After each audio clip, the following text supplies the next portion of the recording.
आश्चर्य होगा कि ज्ञान ही वास्तविक शक्ति है। आपके पास कितना भी पैसा आ जाए, कितना भी धन आ जाए, कितना भी बल आ जाए, कोई फर्क नहीं पड़ने वाला है। लेकिन यदि आप ज्ञान से संपन्न हैं, ज्ञान से परिपूर्ण हैं, तो आप बहुत सारी चीजों को प्रभावित कर सकते हैं। तो ज्ञान की ताकत को समझना, और जब आप ज्ञान के ताकत को समझ पाएंगे, उसकी शक्ति को समझ पाएंगे, तभी समाज में कोई नई दिशा दे पाएंगे।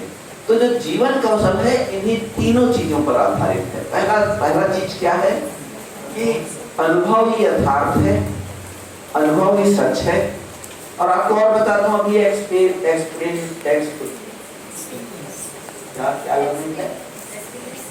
एक्सपीरियंशियल लर्निंग पर लगातार काम हो रहे हैं पूरे देश में। आपको बहुत आश्चर्य होगा, अभी 10 दिन पहले एक बालवाटिका पर एनसीएफ आया है। एनसीईआरटी ने एनसीएफ निकाला है। मुझको लगता है आप सबको पढ़ना चाहिए, मतलब एक बार जरूर इनको दो। मैं सभी से निवेदन भी करूंगा कि बालवाटिका को लेकर एनसीईआरटी ने लगभग 360-65 पेज का एक एनसीएफ दिया है। मैं वो एनसीएफ मधु को भेज दूंगा, एक बार उस एनसीएफ को जरूर पढ़ो, क्योंकि आप भविष्य के छात्राध्यापक हो, शिक्षक हो। अभी छात्राध्यापक के रूप में आप दिखाई दे रहे हैं, कुछ फ्रेशर दिखाई दे रहे हैं, कुछ तो हमारे पुराने साथी दिखाई दे रहे हैं। सबको उस एनसीएफ को जरूर पढ़ना चाहिए। उस एनसीएफ में अनुभव आधारित शिक्षा की बात की गई है, और अनुभव आधारित शिक्षा ही जब हम बच्चों को प्रारंभिक स्तर से देंगे, तभी मुझको लगता है कि बहुत बेहतर तरीके से ये काम कर पाएंगे। तो एक्चुअल में ये 3 बहुत आधार है जीवन कौशल का, और इसी आधार को लेकर इस मॉड्यूल का निर्माण किया गया है। तो जीवन कौशल की आवश्यकता क्यों है? तो एक्चुअल में जीवन कौशल इसलिए नहीं है कि हम सुने और सुन के चले गए। जीवन कौशल इसलिए है कि हम बच्चों के व्यवहार में परिवर्तन कर, उसकी आवश्यकता पहली आवश्यकता है, बच्चों के व्यवहार में कुछ परिवर्तन कर सके। दूसरा, उनके अब मैं दूसरा बहुत महत्वपूर्ण बात बता दूं कि अभी हम बच्चों के अनुभवों के लिए कोई ऐसी जगह नहीं दे पाते, कोई स्पेस नहीं दे पाते, कोई प्लेटफॉर्म नहीं है हमारे पास। लेकिन जीवन कौशल जो है, जीवन कौशल की जो प्रक्रिया है, वह अनुभवों के विश्लेषण का प्लेटफॉर्म देता है। और जब आप बच्चों के साथ उनके अनुभवों का विश्लेषण करेंगे, तो बच्चे ज्ञान का सृजन करेंगे।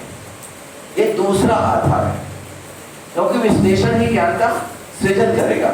और बहुत आश्चर्य की बात है कि जब आप उनके अनुभवों का विश्लेषण करते हैं, बच्चों में ज्ञान का सृजन होता है, तो क्या डेवलप होता है बच्चों के भीतर, क्या विकसित होता है, ये बहुत महत्वपूर्ण बात है। यदि आपने अनुभव लिया, आपने ज्ञान का सृजन किया, तो क्या होगा? निर्णय लेने की प्रक्रिया होती है, वो भी उचित निर्णय लेने की, कि हम बेहतर तरीके से निर्णय ले सकें। अभी हमारा जो निर्णय है, हो सकता है कि कहीं हम गलत निर्णय ले लेते हैं, कहीं पर कुछ गड़बड़ी कर बैठते हैं।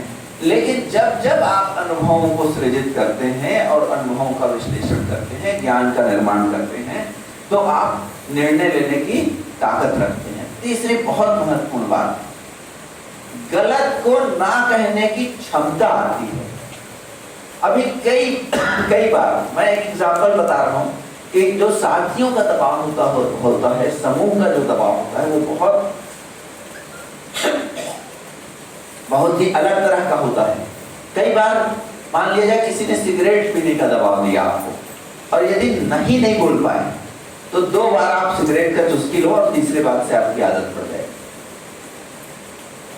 लेकिन यदि आप अपने अनुभवों के आधार पर नए ज्ञान का सृजन करते हैं, उचित निर्णय लेने की क्षमता आपके अंदर विकसित होती है, तो आप पूरे साहस के साथ किसी गलत चीज को ना कहने का भी दम रख सकते हैं।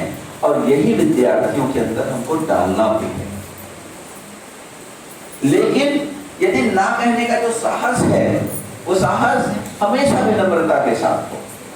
ये बहुत महत्वपूर्ण बात है। ऐसा नहीं कि ना बोलना है तो मैं इसमें भी समय मिलेगा, तो समझ पर एक बात जरूर रखूंगा, समझ क्या है मैं आपके सामने कोशिश करूंगा।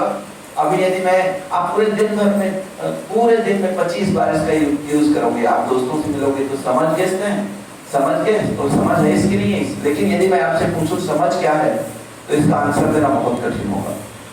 तो मैं कोशिश करूंगा एक दिन आपके सामने रखूंगा, समझ को परिभाषित करूंगा, समझ क्या है विशेष रूप से। तो सही सोच और सही समझ का विकास करना। और चौथी बात है, इस जीवन कौशल के आधार पर बच्चों में मूल्य को स्थापित करना।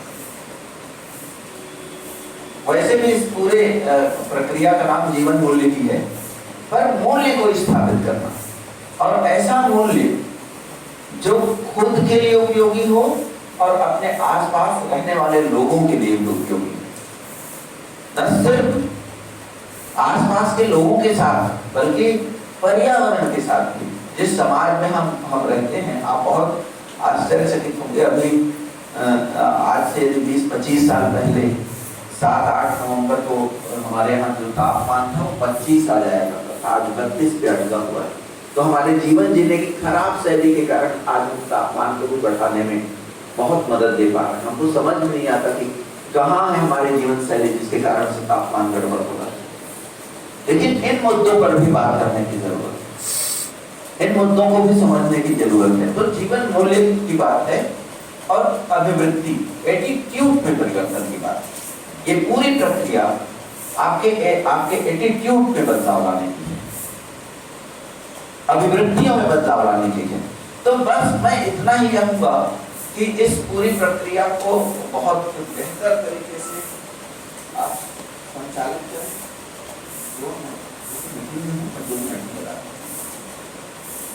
ऐसे आप करें। और शायद मुझको लगता है कि मधु ये इस साल ले जाएंगे ना, तो 4 महीने के लिए फर्स्ट ईयर में, ये अगले साल जाएंगे। ये जो जीवन कौशल है, जब आप अगले साल स्कूल जाएं, 4 महीने के लिए स्कूल जाएंगे ना शायद आप, बहुत बढ़िया। तो जब 4 महीने के लिए स्कूल जाएंगे तो स्कूलों में इस प्रक्रिया को आप कैसे अप्लाई कर सकते हैं। अभी आप अपने घर में करें, यदि आपका खुद का कोई स्कूल है तो वहां करें, और जब आप स्कूल में जाएं तो शिक्षण के साथ इस पूरी प्रक्रिया को कैसे जोड़ सकते हैं, ये देखें। तो बस मैं इतनी ही बात कहूँगा, और मैं बहुत आभारी हूँ। मैं फिर से एक बार पूरे महाविद्यालय का जो फिर से मुझे आप सब लोगों ने यहाँ बुलाया, मधु और मोनिक मैडम और लता को विशेष रूप से, कि एक बार आप सब लोगों से मिलने का अवसर प्राप्त हुआ। तो बहुत धन्यवाद आप सबको।